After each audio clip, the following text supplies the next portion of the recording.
좋아요와 구독하기는 사랑입니다. 안녕하세요. 반갑습니다. 부동산입니다. 2018년 10월 9일 한글날 화요일입니다. 오늘 부동산 TV가 있는 골목은 조용합니다. 휴일이라서 가게들도 문들을 안 열었네요. 저도 휴가, 일일 휴가 그런 마음으로 느슨한 목장으로 나와서 앉았습니다. 오늘 뉴스들 몇 가지 짤막하게 읽어보도록 할게요. 좋아요와 구독하기는 사랑입니다. 첫 번째 뉴스입니다. 무풍지대 전세대출 2년 새에 2배로 껑충 58조 원 육박이라는 제목의 기사입니다. 자, 전세자금 대출이 많이 늘었다는 얘기인데요. 2년 새에 2배로 늘었대요. 저는 과거에도 전세자금 대출이 많다. 사실 저는 이런 통계를 그렇게 막 밀도 있게 보는 사람은 아니라서 이게 큰 건지 적은 건지, 사실 지금 가계부채 심각하다라고 하는데 이게 가계부채가 심각한 건지 심각하지 않은 건지 개인적으로는 판단할 능력이 없어요. 그래서 그냥 잘 안 보는 편이거든요. 심각하다고 하면 심각한가 보다, 안 그렇다라고 하면 자산이 그만큼 더 크기 때문에 안 심각하다라고 하면 그런가 보다. 사실 좀 그렇습니다. 그러니까 아는 척 안 하려고 해요, 모르는 부분에 있어서는. 근데 아무튼 이 전세자금 대출이 2년 사이에 2배로 늘어났다는 얘기는 상승세, 전세자금 대출이 늘어나는 어떤 그 상승률 자체는 엄청나게 가파랐다. 이거는 좀 약간 문제가 있을 수도 있겠다. 그런 생각이 드는 제목 타이틀이에요. 자, 9일 은행권에 따르면 KB국민, 신한, KB하나, 우리, NH농협 등 5대 시중은행의 9월 말 은행 재원 전세자금 대출 총 잔액이 57조 9,530억, 58조네요. 58조로 집계된 거고, 전월 말, 그 다음에 전년 동월 말에 비해서 42.83% 증가한 거다. 작년 이맘때에 비해서는 약 한 43%. 그리고 2년 전 2016년 7월 말 잔액에 비교하면 무려 거의 2배 이상 늘었다. 그래서 전세자금 대출이 많이 늘어났다는 얘기입니다. 이 기세에 연내 60조 원을 손쉽게 넘길 전망이라고 하는데, 이 전세자금 대출이 좀 유용되어 왔던 것도 사실이죠. 재개발, 재건축, 이주하는 데 있어서 전세자금 대출 쪽으로 일부 대출을 이주비 쪽으로 해서 전세자금 대출을 활용해서 사용하는 경우도 있었고, 전세자금 대출, 전세 살고 있으면서 다른 주택 투자하시려는 분들이 굳이 전세자금 대출 받아도 안 되는 현금을 들고 있음에도 불구하고 주택 구입을 하기 위해서 전세자금 대출을 사용한다든가, 좀 더 저렴한 금액, 원래 이제 대출이라고 하는 게 좀 더 저렴하거나 조건 좋은 대출을 끌어올 수 있다라고 하면 활용하는 편이니까 그런 식으로 이용되는 경우들이 없었다고 말할 수는 없겠죠. 그래서 9.13 대책에서 특히나 이 전세자금 대출 부분을 많이 타이트하게 조였잖아요. 그래서 그런 뿐만 아니라 여러 가지 이제 규제들이 나오는 것 같은데, 자, 일단 보니까 이런 얘기도 있네요.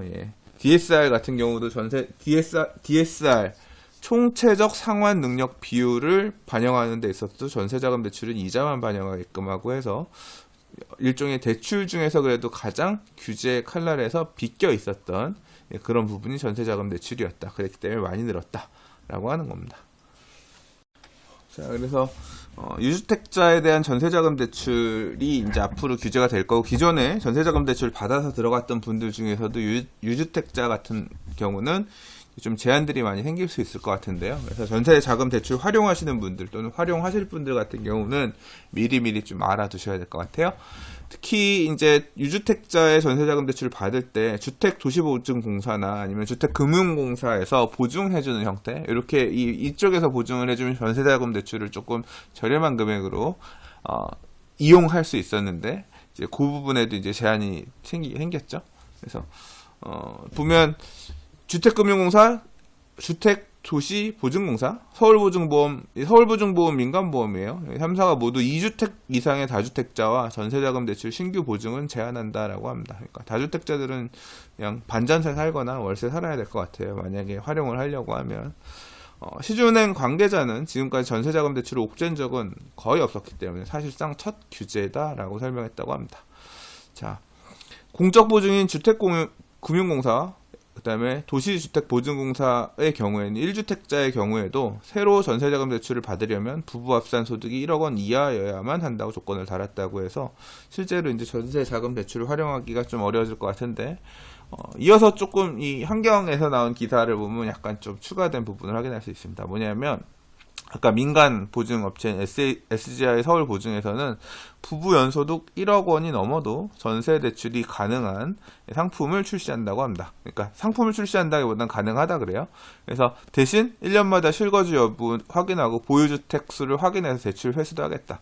예, 지금 아까 앞선 기사에서 보면 서울보증 같은 경우는 2주택 이상 4주택자에 대해서는 대출 안 한다고 그랬으니까 만약에 이따가 1년마다 실거주 여부, 주택 보유수 확인해서 주택 수가 늘어났다라고 하면 전세자금 대출 빌려줬던 거 회수하겠다. 뭐 이런 거죠.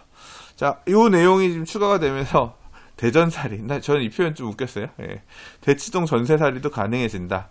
연소득 1억 원 초과하고 1주택자인 사람 같은 경우도 주택을 팔지 않고 대치동에 고액 전세, 그러니까 이 서울보증의 보증상품을 이용해서 전세자금 대출을 받을 수 있다. 소득 제한 없이 그런 얘기입니다. 근데 한도는 이렇게 됩니다. 자, SGI 서울보증 전세 한도는 5억 원이고, 그러니까 주택금융공사랑 도시주택보증공사의 금액 2억 원, 4억 원보다 큰 5억 원까지 전세보증 한도가 되고요. 그리고 이게 문제가 뭐냐면 일단 보증료가 문제인데 SGI 서울보증의 경우에는 전세대출 금리에 보증료가 포함되어 있다라고 해서 일반적으로 좀 금리가 좀 더 높은 이 전세자금 대출 금리를 사용할 수 있게 된다. 그렇게 보셔야 될 것 같습니다. 자, 표에 보니까 정리가 잘 되어 있네요. 2018년 10월 15일부터 적용된다. 주택금융공사, 주택도시보증공사, SGI 서울보증 모두 2주택 이상 가주택자는 일단 전세자금 대출 보증을 받을 수가 없기 때문에 사용할 수 없다. 공통적인 거고요. 그 다음에 소득 요건이 1주택자의 경우에는 주택금융공사나 주택도시보증공사 같은 경우는 부부 합산 소득 1억 원 이하여야지만 쓸 수 있고 서울보증 같은 경우는 제한 없이 쓸 수 있고 보증금, 임차 보증금의 한도도 지금 주택금융공사는 지방 3억 수도권 5억 그 다음에 주택도시보증공사는 지방 4억 수도권 5억 이내에만 가능하고 최대 보증받을 수 있는 보증 한도는 주택금융공사는 2억 원, 임대 보증금의 80% 이내. 그 다음에 주택도시보증공사는 4억 원, 마찬가지로 임차 보증금의 80% 이내가 되고, 그 다음에 SGI 서울보증 같은 경우는 보증금 한도는 상관이 없어요. 뭐 10억이든 20억이든 전세 들어갈 수 있는데, 받을 수 있는 보증의 최대 한도는 5억 원 이내에서 신용 등급별로 차등되며 임차 보증금의 80% 이내다. 결국 1주택자가 강남, 인기 지역들, 서울 안에 인기 지역에서 대출 활용할 때는 이 SGI 서울 보증을 쓸 수밖에 없겠다. 전세자금 대출 금리는 보증료가 금리에 녹아 있기 때문에 조금 더 높을 수밖에 없겠다. 그 정도로 정리하면 될 것 같습니다. 자세한 내용은 제가 이 뉴스 읽는 유튜브 영상에, 팟캐스트 영상에 기사 링크 걸어줄 테니까요. 참고해서 필요하신 분들은 보시면 되겠습니다. 좋아요와 구독하기는 사랑입니다. 자, 제가 KB 부동산에서 발표하는 이 매수자 우위 지수, 이 관련해서는 뉴스를 한 2번 정도 읽은 것 같습니다. 한 번은 언제였냐면 2008년 11월이었나요? 2008년이 아니구나. 2006년 11월. 그래서 최고치에 달했던 시점에 바로 직전 수준까지 올라왔다. 라고 해서 그때가 아마 한 8월달 요때였던 것 같아요. 165점이 이 정도 나왔을 때 한번 읽었었던 것 같고, 그 다음 갱신했다, 최고치를 갱신했다라고 해서 한 번 정도 읽었던 것 같은데, 자, 이 매수 우위 지수에 대해서 잠깐 보면 이렇습니다. 이 매수 우위 지수는 0에서 200 사이이며 100을 기준으로 그 이상이면 매수자가 많다는 뜻이고, 기준 아래면 매도자가 많다는 뜻이며, 요거는 이제 전국 부동산 중개업소 3천여 곳을 대상으로 조사한 결과를 수치화한 것인데, 9.13 대책 발표 전인 지난달 3일, 그러니까 9월 3일까지는 171.6가지 치솟으며 2003년 통계 작성 이후에 최고치를 기록했는데, 그러니까 요 9월 3일날 171.6으로 매수자가 그렇게 사겠다는 사람이 많고 매도자가 적은 매수 의지수가 최고치를 있었는데, 그 다음에 9월 10일 날 168.9, 그 다음 9.13 대책이 나오고 9.21 대책이 나오고 나서는, 그러니까 9.13 대책이 나오자마자 123.1로 뚝 떨어졌고, 요번에 지금 10월 1일 날 조사한 결과에 따르면 104.8로 굉장히 많이 내려간 모습을 보입니다. 7월달 보니까 78, 82, 100 밑으로 계속 있었네요. 심리적으로 가격이 되게 안정화되어 있던, 그러니까 저 부동산 스터디 카페 트래픽으로 보자면 조회수가 200만 대 있으면서 이 6, 7월, 5, 6, 7월들이 이렇게 좀 별로 트래픽이 많지 않았거든요. 제 기억으로 7월 중순 이후부터 움직이기 조금씩 얘기가 나오기 시작해서 본격적으로 타오르기 시작한 거는 8월 중순 이후였던 것 같습니다. 그러니까 8월 초에 휴가철 끝나면서부터 막 카페 트래픽들이 늘어나서 200만 대, 300만 대, 400만 대, 뭐 쭉쭉쭉쭉 827 대책 나올 때 550만까지 갔던가 480만이었나요? 아무튼 쭉쭉쭉쭉 올라왔던 것 같거든요. 지금은 부동산 스터디 카페 트래픽도 많이 빠졌습니다. 조회수도 300만대로 내려앉았거든요. 그러나 7월달 뭐 200만대 나왔을 때보다는 여전히 높은 수준이긴 해요. 이 부동산 매수 우위 지수도 굉장히 시장의 에너지를 잘 나타내주고 있는 그런 모양새인 것 같긴 하네요. 이렇게 보니까. 전체적으로 지표상에 나타나고 있는 모양들은 좀 에너지가 살짝 시장 에너지들이 빠지는 그런 모양새들이 보인다라는 얘기들이 나오기 시작합니다. 물론 실거래가 지수들 같은 경우는 보면 9.13 대책 이전에 거래됐었던 9.13 대책 이전에 계약이 체결된 내용의 실거래가 신고 자료들이 올라오면서 지금 서울 전역이 신고가 갱신하면서 고가에 거래됐던 가격들을 지금 확인해 줄 수 있는 그런 구간이거든요. 아니 이 아파트가 이 금액에 팔렸어? 이 아파트가 이 금액에 팔렸어? 뭐 성북구 레미안 기름 센터피스 같은 경우는 11억 실거래가 올라왔고 분분했었던 이제 서초 반포에 있는 아크로리버파크 같은 경우도 84 30평형대 6층이 30억 실거래된 내용이 올라오면서 또 시장에 이 금액이 진짜 거래됐어? 충격을 주기도 했죠.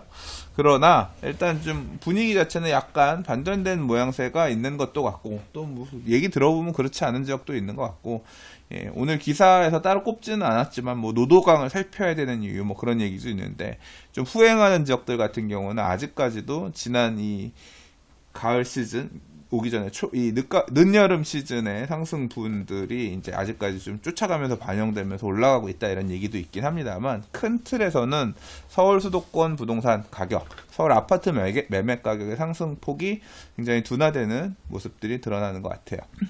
감정원에 따르면 지난 1일 기준 아파트 매매 가격은 0.09%를 기록해서 상승이겠죠.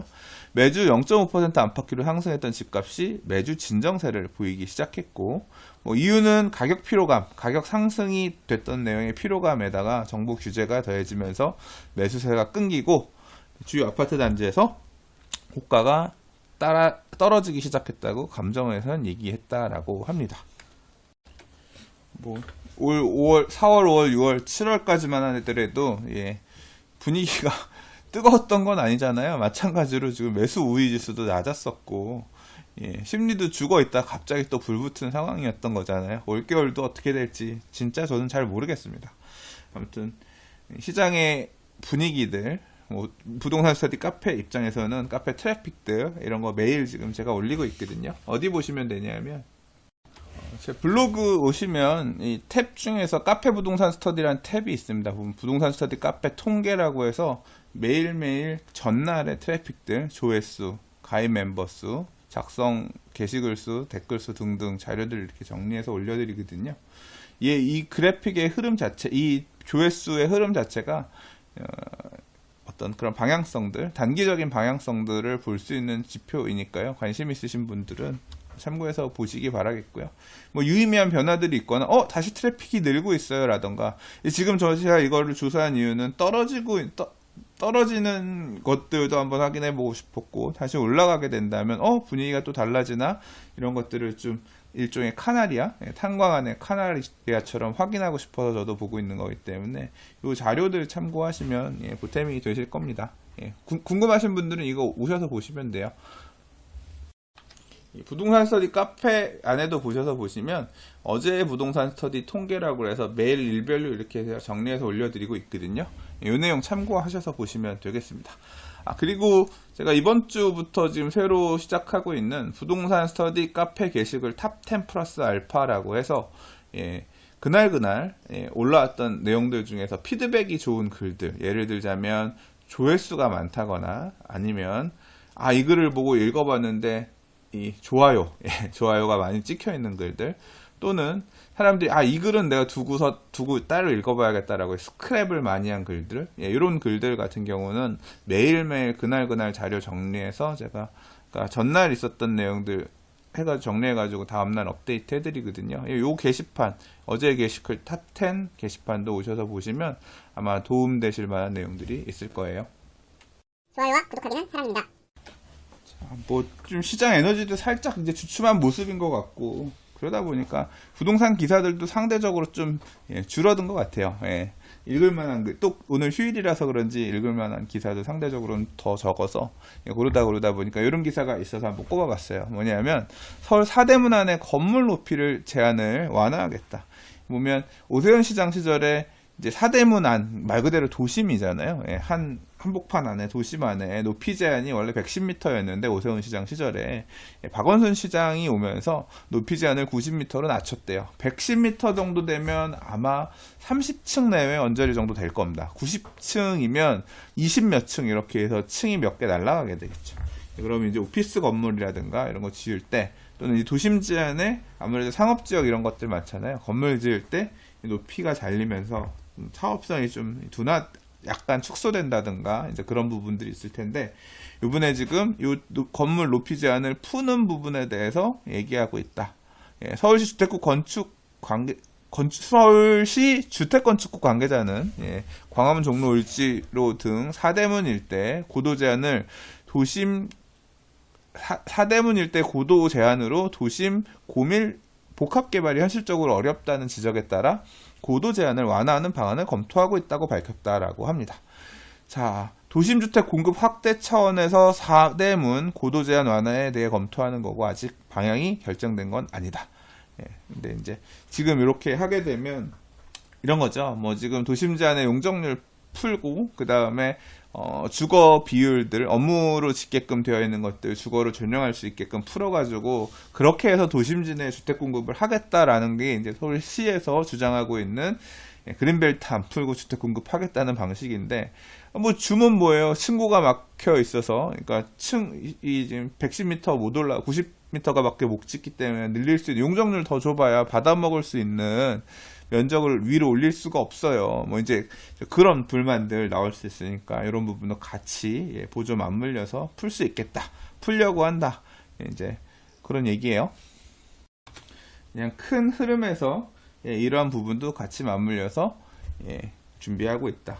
사대문 안에 이런 도시환경 정비 사업들 사실 상당 부분 마무리가 됐는데, 앞으로 남아있는 지역들, 이런 데들 같은 경우는 조금 사업성 개선이 확실히 좀 될 수도 있겠다, 그런 생각이 듭니다. 좋아요와 구독하기는 사랑입니다. 자, 오늘 준비한 마지막 뉴스 한번 읽어볼게요. 경매 얘기인데요. 경매 보면 제일 무서운 게 유치권이죠. 왜냐하면 나머지 부분들은 어느 정도 권리 분석이 되는데, 유치권이라고 하는 거는 등기하는 내용이 아니다 보니까, 나 이거 하다가 얘한테 돈 못 받은 거 있어요. 내가 여전히 이거 아직 지금 내 점유를 내가 이거 점유하고 있으니까 나 내 돈 누가 됐든 내 돈 내놔. 그 돈 내놓을 때까지 나는 내 점유를 못 풀어. 이제 그런 게 일종의 유치권이잖아요. 근데 이 유치권 신고 들어와 있으면 이 유치권의 진위 여부에서부터 경매 받는 사람들이 이걸 어떻게 끌어안아야 되나, 괜히 떠안았다가 잘못 받아가지고 골치 아픈 상황이 생길 수가 있으니까. 그래서 보통 유치권 깨기 이런 게 하나의 어떤 큰 기술, 이제 그런 걸 그걸 잘 깨면 저렴하게 낙찰을 받아서 매각을 받아가지고 유치권을 깨고 나서 재매각을 하게 되면 큰 차익을 누릴 수 있다. 그래서 어떻게 보면 고수의 영역 이렇게 보이기도 하고, 한편으로는 유치권 들어와 있는 물건들은 이런 초보들이나 잘 모르는 저 같은 사람은 아예 거들떠도 안 보죠. 근데 이제 이 유치권 중에 허위 유치권이 많나 봐요. 자, 보면 지금 부동산 경매 투자가 증가하면서 허위 유치권 적발 사례가 늘어나고 있다. 요새 경매 투자가 늘어나고 있나? 자, 가짜 유치권 문제가 경매 시장을 혼탁하게 만드는 원인으로 꼽히면서 유치권 등기 제도의 도입 등 개선책이 필요하다는 주장이 제기됐다라고 합니다. 이렇게 유치권 많이 있죠. 지금 보면 유치권 부존재 소송 접수건이 1824건인데 되게 많이 늘었대요. 근데 이제 유치권이 존재하지 않는다라는 걸 확인해 주십시오라고 소송을 했는데, 그 중에 절반 정도는 이거는 절반 정도가 허위 유치권이고 절반 정도가 진짜 있는 유치권이라는 거죠. 일단 유치권 무조건 걸어보긴 걸어본다. 예, 이런 것 같아요. 뭐 기사에서도 얘기하고 있지만 유치권 신고가 들어온 경매물건은 저가 매각되기 때문에 유치권자한테 유치권자가 원하는 가격을까지 주고 사야 되니까 그만큼 경매 가격이 낮아질 수밖에 없어서, 그래서 이 경매 브로커들이 악용하는 사례가 빈번하다고 하는데, 예, 지금 다른 물건하고 동일하게 뭐 취급해야 된다라고 하는 건데, 이게 물리적으로 현실적으로 가능한가 모르겠어요. 왜냐하면 유치권이라고 하는 게 순위 자체가, 행위 자체, 보통 일반적으로 유치권에 대한 행위 자체는 앞서서 다른 담보 물건들하고 참 말씀드리기가 좀 어려운데, 예를 들자면 전세를 들어왔거나 또는 임차인이 들어와 있거나 저당을 받은 사람이 있고, 그 집을 나중에 뭐 수리를 한다거나 뭐 크게 리모델링을 한다거나 해서 공사하는 사람이 업자가 들어와서 수리를 하다가 이 집에 이제 이 사람이 공사비를 다 못 받은 상태에서 경매가 넘어가게 되면 이 유치권자는 후순위일 수밖에 없거든요. 앞에 대출 있던 사람 또는 뭐 살고 있는 세입자가 일부 있었다라고 하면 이 확정일자 받아놓은 세입자에 비해서 후순위가 되는데, 이 유치권을 등기한다고 하더라도 등기하게 되면 당연히 못 받을 것 같은데, 그럼 공사하는 사람들 공사 안 하려고 하고, 이게 물리적으로 가능할까? 만약에 이렇게 후순위로 해서 유치권이 담보대출처럼 등기가 된다고 하면 공사업자들이 돈 혹시 하다가 경매 넘어가면 돈 못 받을 것 같아서 안 할 것 같은데, 아무튼 뭐 제도에 대해 어떤 식으로 접근할 건지는 하나의 방법론적인 부분의 하나인 거니까, 예. 허위 유치권 주장을 예방하는 제도적 장치가 마련된다면 불필요한 경매 관련 거래 비용을 줄일 수 있을 뿐만 아니라 저가 매각에 따른 피해도 막을 수 있다. 그렇긴 하죠. 뭔가 어떻게든 좋은 방법으로 손볼 필요가 있다라는 생각은 저도 동감입니다. 좋아요와 구독하기는 사랑입니다. 자, 오늘 한글날 휴일인데, 오늘 좀 부동산 뉴스 몇 가지 읽어봤습니다. 자, 저는 또 이제 밀린 일 하러 집으로 들어가야겠습니다. 문서 작업, 서류 작업들 하는 게 좀 있어가지고 준비하려면 오늘도 늦게까지 열심히 해야 될 것 같습니다. 자, 뭐 모쪼록 보람찬 휴일 되시기 바라겠고요. 내일 또 다른 부동산 뉴스와 이슈 가지고 인사드리도록 하겠습니다. 좋아요와 구독하기는 사랑입니다. 감사합니다. 부동산이었습니다.